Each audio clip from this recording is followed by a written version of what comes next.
sprouted with the wet weather we've seen this year, but which ones will last around here and which ones won't? Our meteorologist Brittany Beggs talks with some plant experts, and perception that this sort of puts one community over another community, one person's belief over another. NAACP officials are calling for a statue to be removed because of this perception. We'll tell you why county commissioners are opposing the idea. Eyewitness News at 6 starts now. Coverage you can count on. This is Channel 3 Eyewitness News at 6. 2 days after city council members voted to eliminate the Varnell police force, officers are now back on the streets patrolling the area. I'm Cindy Sexton. And I'm David Carroll. Varnell Mayor Anthony Halsey vetoed their decision this afternoon, reinstating the 10-officer police department, and certainly putting a lot of concerns to rest among those citizens. Channel 3's Cameron Taylor joins us live from Varnell City Hall to explain why this may not be a done deal. Cameron? David, in less than 2 weeks, city council members will meet and they could override the mayor's veto. While people will see Varnell police cruisers tonight, it could be temporary. Police department for the city of Varnell has officially been reinstated per my veto power as allowed by our city charter. A veto message filed with the city of Varnell from the mayor means that officers can now get back to work. Business owner Vishal Patel hopes it stays that way. We definitely need to keep our police department for our protection. Before the department was reinstated, the Whitfield County Sheriff's Office and the Cohutta Police Department made sure there was a law enforcement presence as they have in the past. Now, 4 full-time and 5 part-time officers will be putting their uniforms on again and patrolling the area. It feels good to get back to work and get back to serving the community of Varnell. Varnell's mayor says his veto may not be a permanent solution for the police force. He predicts city council members may override his veto. This is not the end of it. It's going to continue, and I cannot actively say how long it will continue. The thought of being without a police department again isn't comforting for Patel to hear. He wants the mayor and city council members to solve their differences. I hope that it works out where we can keep our police department, continue going. I definitely don't want them to go away. We contacted each city council member to find out if they had any plans to override the mayor's veto, but so far we have not heard back from any of them. And if they decide to go against the mayor, he would not be able to veto it. From there, it could be taken up in court. Sorry, we were trying to hear what Cameron was saying there at the very end. We were able to get that. Varnell's mayor says city council members have received threats ever since their decision to eliminate the police department. Many are calling for those members to step out of office. The city council seats are up for election in November. We'll keep you updated on this story on our website and on Channel 3. The Chattanooga chapter of the NAACP wants a Confederate statue removed from the front of the courthouse. It is Confederate General Alexander P. Stewart, put up in 1918, 53 years after the end of the Civil War. Channel 3's Kate Smith joins us live to tell us why county commissioners say they won't take it down without a fight. Cindy, county commissioners cite a state law signed by Governor Haslam in 2016. It's the Tennessee Protection Heritage Act, and it ensures that statues, any warlike statues on public property, cannot be removed or relocated. The man depicted at the courthouse is largely unknown today. Prior to the Civil War, Alexander Stewart was an officer in the United States Army and college professor. In 1865, he took command of the Army of Tennessee. County Commissioner Chester Bankston says the county hasn't received a request to remove the statue, but NAACP board member Yusuf Hakim says before any action is taken, those on both sides of the issue need to understand each other's concerns. People need to see it through my eyes. I need to see their perspective through my eyes. And as a result of that, I think we can come to a meaningful resolution. Hakeem says he doesn't want to see this statue destroyed, but he says it's intimidating for people walking into the courthouse, and he hopes a new location might be the solution. And we were told that the Tennessee chapter of the NAACP was going to make their way to Chattanooga sometime next week, but we are learning that that is not going to happen. They said that they do believe removing this statue is justified, but they are not going to get involved with it. They said they're going to leave that to the local level. And of course, we're going to keep you updated as we learn more of this information, so stay with Channel 3. But for now, I'm live in downtown Chattanooga. Kate Smith, Channel 3 Eyewitness News. Thank you, Kate. The well-known North Georgia teenager who was featured on Extreme Home Makeover a few years ago is in the hospital in intensive care. You remember Patrick Sherrock, 15 years old now. He was embraced by Tennessee Valley residents back in 2011 during the rebuilding of the family home. He was born with brittle bone disease. His family tells Channel 3 that Patrick is battling pneumonia and some fractures, including a broken femur. Now, this is video from 2015 you're seeing here. Now, a GoFundMe page has been set up in order to help the family with medical costs. And we wish Patrick the best, and you are certainly welcome to check out our website where you can find the link to that GoFundMe. Guns will now be allowed on buses and in terminals in Tennessee. The state law lets people with gun permits enter city buses with their guns. Local governments may now choose to use metal detectors at many public facilities or let handgun permit holders take guns. Chattanooga officials changed the transit system's code of conduct, which had banned all weapons, to banning only those that are unauthorized. No mention is made of the new law. A local businessman is giving his time and money to help Hamilton County schools. Daryl Wyke is a gym owner, personal trainer, and minister. A few months ago, we told you about him donating money to redo the football field at Howard School. Well, several community members saw what he was doing, and they pitched in to fix the press box and concession stand as well. Well, now Wyke is helping students at Brainerd High School. They didn't have any dumbbells in their weight room and rubber bands and medicine balls, and we immediately got that, and then we bought him 65 new uniforms. Wyke bought a zero-turn lawnmower so that the school could take care of the football field. He also painted a goalpost that had long been rusted for the Orchard Knob football team. He says he just wants to make a difference in the lives of local children. Hamilton County's new superintendent released a statement regarding the upcoming school year. He said in part, in August, as we open the schools, every employee in the district will focus on providing each student a world-class education. Dr. Johnson said he is glad to call Chattanooga and Hamilton County home, and he's humbled and excited to begin the new year. A new $8 million subdivision has been approved in the St. Elmo area. The Chattanooga-Hamilton County Regional Planning Commission says some tiny homes will be built in the development near Thomas Avenue. Now, a tiny home is considered a house anywhere between 400 and 1,000 square feet. There will be about 27 such homes in that subdivision. Work on the property starts within a year, and we'll keep you updated on the progress there in St. Elmo. Coming up at 6, a new Walker County Fire Hall is making a world of difference when it comes to keeping folks safe. We've noticed a reduction in response times already. We'll tell you how much faster firefighters can respond to incidents with the new fire hall after the break. Watching a thunderstorm now moving out of Dade County into Walker County right over Lookout Mountain. Could have a little bit of hail in it. Otherwise, looks like we're just going to be hot and humid for the next few days with some more scattered storms. All the details on my 7-day forecast.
with coverage you can count on. This is Channel 3 Eyewitness News at 6. Residents in northern Walker County are a little safer tonight thanks to a full-time fire station. The county spent $25,000 renovating the station into a full-time fire hall. Here's Channel 3's Michelle Herron to explain how this is already making a big difference. A fresh coat of paint and a new beginning as firefighters put the final touches on Station 2 ahead of its grand reopening on Friday. We've noticed a reduction in response times already. Crews spent the last couple of months turning this volunteer station into one that houses firefighters full-time. They've been answering calls in the northern part of the county for about 2 weeks now. Fire Chief Blake Hodge says they were able to get to one call 4 minutes faster than before. That 4 minutes kept the fire to a minimum. They were able to extinguish the fire, save property. Luckily, the homeowners were out of the house. With 80% of the fire department's calls coming from the northern part of the county, Hodge believes this station will help keep residents safer and save taxpayer dollars by cutting down on gas and wear and tear on vehicles. I appreciate the opportunity and thank the citizens because it is tax dollars that improve the station, but we're also improving the service delivery with that. That was Michelle Herron reporting. Now, residents in the Flintstone and Chattanooga Valley areas can expect to see a drop in their homeowners insurance. That's a good thing. Be sure to check with your agent on when that'll happen. Also, check out the fire station yourself tomorrow. Open house. We have all the details posted on our website. A local moving company will now be run by Uber's general manager. Luke Marklin will take over Bellhops next week as CEO. Stephen Vlahos and Cameron Dottie started the business 7 years ago, and Vlahos says he will remain a board member. Bellhops employs about 100 people but has thousands of contract workers across the nation. Those employees schedule moves by using smartphone apps. Marklin will start next Tuesday. A local jewelry store owner will be featured on a reality TV series which airs in 9 days. CJM Productions in Nashville signed a multi-million-dollar contract with Rick Davis for a half-hour show that'll be called America's Jeweler. The company's CEO says Rick Davis, owner of Rick Davis Gold and Diamonds, has 41 years experience in the jewelry business and has a personality for TV. The diamond expert says he hopes the show will inform the public about buying and selling diamonds. Good luck, Rick. We'll be watching. Still to come on Eyewitness News at 6. Now is the time to plant flowers. We'll tell you why. It's a great time with all this much saturation rain. And planting native flowers may appeal to some residents, but meteorologist Brittany Beggs tells us it may not be such a good idea. And we're watching the skies. In fact, Paul Barris, well, it's his job. He does it all the time. He'll let you know more about your weekend plans when we come back. Coming up Friday on Channel 3 Eyewitness News Today, we're going to have your overnight headlines. We'll also check on your forecast and your Friday morning commute. We'll also tell you how the city plans to honor the service and sacrifice of Chattanooga's Fallen Five. It all starts at 4:30 right here on Channel 3.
Boy, oh boy, have we had some rainy weather this year. It's sprouted some new types of plants here in the Tennessee Valley. Yeah, things you wouldn't have seen last year, for example. Channel 3 meteorologist Brittany Beggs tells us which plants will flourish and which ones will just wither away.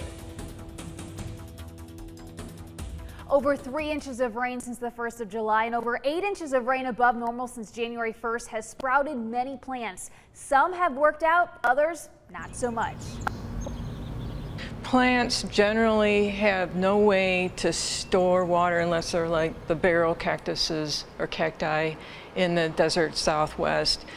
Lisa Lemza and Sally Wenzel are president and vice president of the Tennessee Wild Ones. They work to get the word out about native plants. A lot of the plants people put in their yards and they die and they'll go, I can't grow anything. Well, this plant came a lot from Eurasia, sometimes from the Mediterranean, sometimes from South Africa or South America. It's not going to live here unless the gardener takes extraordinary measures. The two tell me there are several perennial and annual options to plant now, especially when some homeowners are dealing with puddling from this wet season. It's a great time with all this much saturation rain for a homeowner to go out and look at their downspouts, see where the water's coming out, see where there are dips and low spots is, where it's possibly gathering. Some great options include Touch Me Not jewelweed, the blanket flower, and the partridge pea. Plant both moisture retentive and drought tolerant plants. Kind of planted together because it's like a prairie or a meadow. In a good year, as far as rain, you'll see some plants flourish.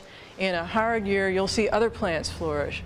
Sally and Lisa tell me this saves anyone time and money. If you buy an exotic plant and it dies, you go out and buy a new one. The more people educate themselves on what thrives in East Tennessee, the more money they can save. If you want Sally and Lisa to help you with your garden, check out this story on WRCBTV.com. In the studio, meteorologist Brittany Beggs for Channel 3 Eyewitness News.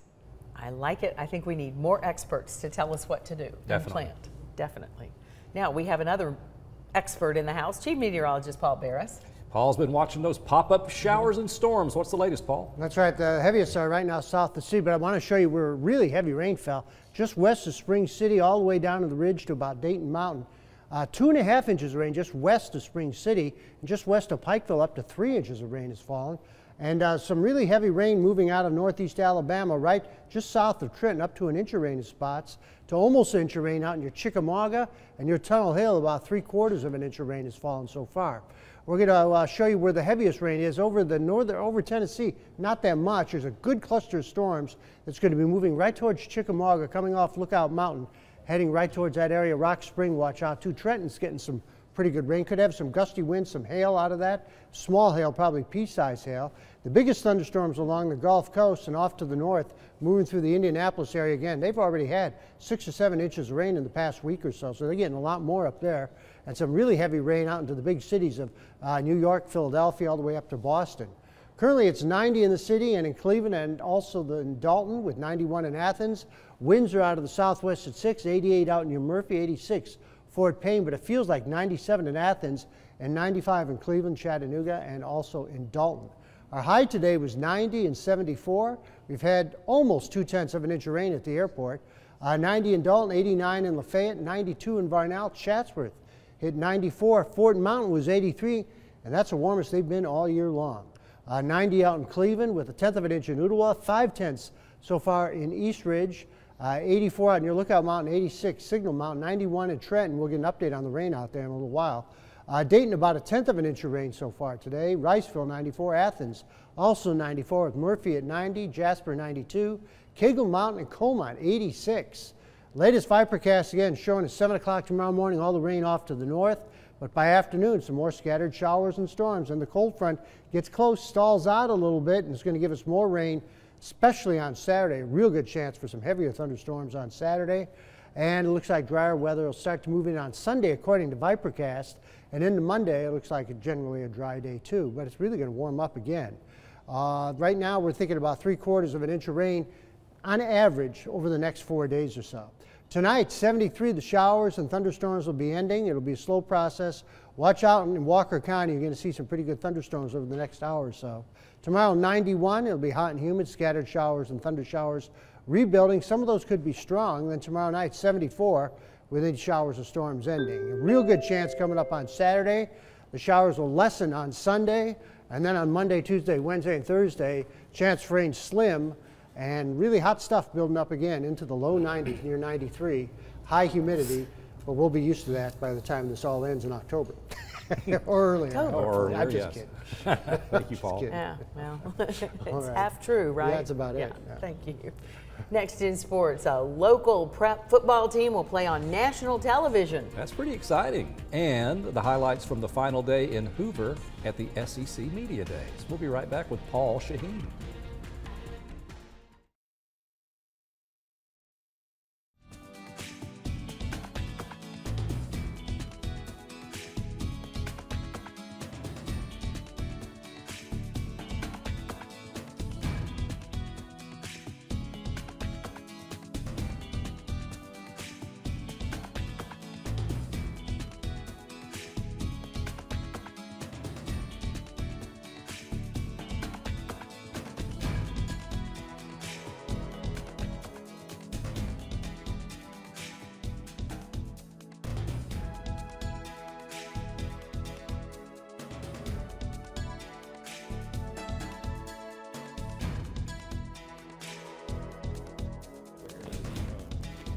Oh, yeah.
We're not starting with the SEC Media Days. You might be thinking, what could trump the SEC Media Days? How about a little breaking prep football news? The Dalton Catamounts have booked a date on national television.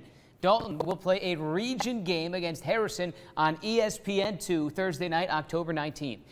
Harrison is, of course, led by the nation's top overall recruit for the class of 2018, that being Justin Fields. He's a quarterback. Dalton and Harrison finished 1-2 in the region last year. Dalton head coach Matt Land tells us he is pumped for the school, the community, and his football program, which he calls one of the best in the nation. As for facing Fields, Dalton beat Harrison last year, but Land raves about Fields, calling him Cam Newton-esque. The SEC Media Days wrapped up this afternoon. The preseason media and coaches polls are being totaled. For a quick wrap on today, here's what you need to know. Ole Miss took the stage, and the topic was no different from a year ago. Scandals, lawsuits, and NCAA investigations. I'll save you the Hugh Freeze pre-written sound bites and just show you this nifty bar graph of how long his opening statement was. It was 2,773 words long, the longest of any head coach this entire week. It lasted more than 10 minutes. It was more than 3 times longer than Butch Jones's and 10 times longer than Jim McElwain's pre-written. And to sum it up, no comment. In 2016, the Auburn Tigers had a defense some would kill for. On offense, they had 2 1,000-yard rushers, yet they finished 8-5. Looking for a reason? Look no further than their passing attack. Auburn went with a mix of 3 quarterbacks. They once again have depth at quarterback, but no real starter. Head coach Gus Malzahn wants a starter and has a plan. It definitely is, sooner rather than later. Last year we let it drag out too long. I mean, we got to do that sooner, but at the same time, we want to make sure we're thorough. And usually the first 5 days of fall camp is a lot of install. You can still evaluate with the 7-on-7s and the team reps and all that, but there's nothing like a scrimmage type deal. And so hopefully we don't have a set date and time, but me and Chip are on the same page about earlier rather than later. Well, he can go for another Cam Newton, huh? The final team in Hoover, South Carolina, and Will Muschamp. Muschamp, the Gamecocks return a boatload of talent on offense surrounding sophomore gunslinger Jake Benton. He'll have plenty of talent to work with, though the question for South Carolina is on defense. Nowhere to go but up in that regard. So as the SEC Media Days come to a close, the ACC kickoff begins. It's their version. Florida State head coach Jimbo Fisher opened it with a bang today. Fisher sent a subtle shot across a few states at the SEC. Fisher told the media today that the ACC is the premier conference in all of college football. Sounds innocent, doesn't it? No, in football terms, those right there are what they call fighting words. We'll have that sound for you to hear tonight at 11. He elaborated too, but if you think about it, Florida State, Clemson, 2 national champions, 3 years. It's true. In the SEC, you've got Alabama, who's won 2 and 5. Who else is stepping up? Good question. It's a good one. And I got to pay you a compliment here. I've seen thousands of sportscasts in my life. I've never seen one with a bar graph before. It kind of makes me wish I'd paid more attention in class because I was really studying that. I had someone else do the math. All right, it worked. Yeah, there's no math in sports. Good job. That was fun. Okay, Paul, tell us about tonight. All right, I want to show you where there's a pretty good shower right now, and even some thunderstorms. Moving off of Lookout Mountain, heading towards Chickamauga, Rock Spring, you're going to see some rain leaving Trenton. Trenton, you've already seen a couple tenths of an inch of rain, and this is all going to fade over the next hour or so, but it is heading through Walker County, so get ready for that. On your 7-day forecast, we're looking at 91 again for tomorrow and 89 on Saturday. Good chance for rain right into Sunday, too. Thank you, Paul. Okay. Thank you for joining us for Eyewitness News at 6. Hey, Paul, Cindy, Greg, and Paul Shaheen will be back at 11. He's going to have more mathematical equations for you. NBC News is next here on Channel 3.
A local woman tells us she was scammed into a costly cleaning fee by an Uber driver. A cleaning fee?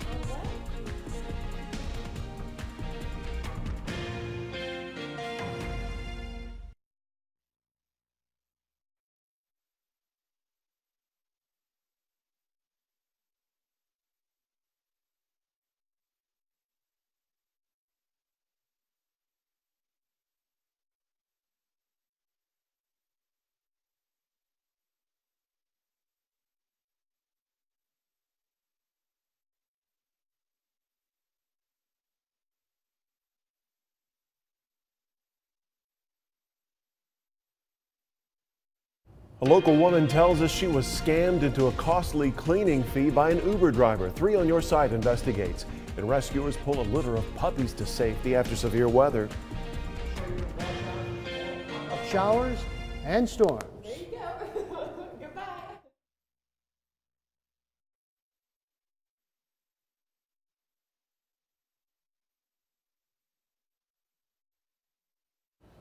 A local woman tells us she was scammed into a costly cleaning fee by an Uber driver. 3 on Your Side investigates, and rescuers pull a litter of puppies to safety after severe weather. I'll show you when to watch out for some more pop-up showers and thunderstorms.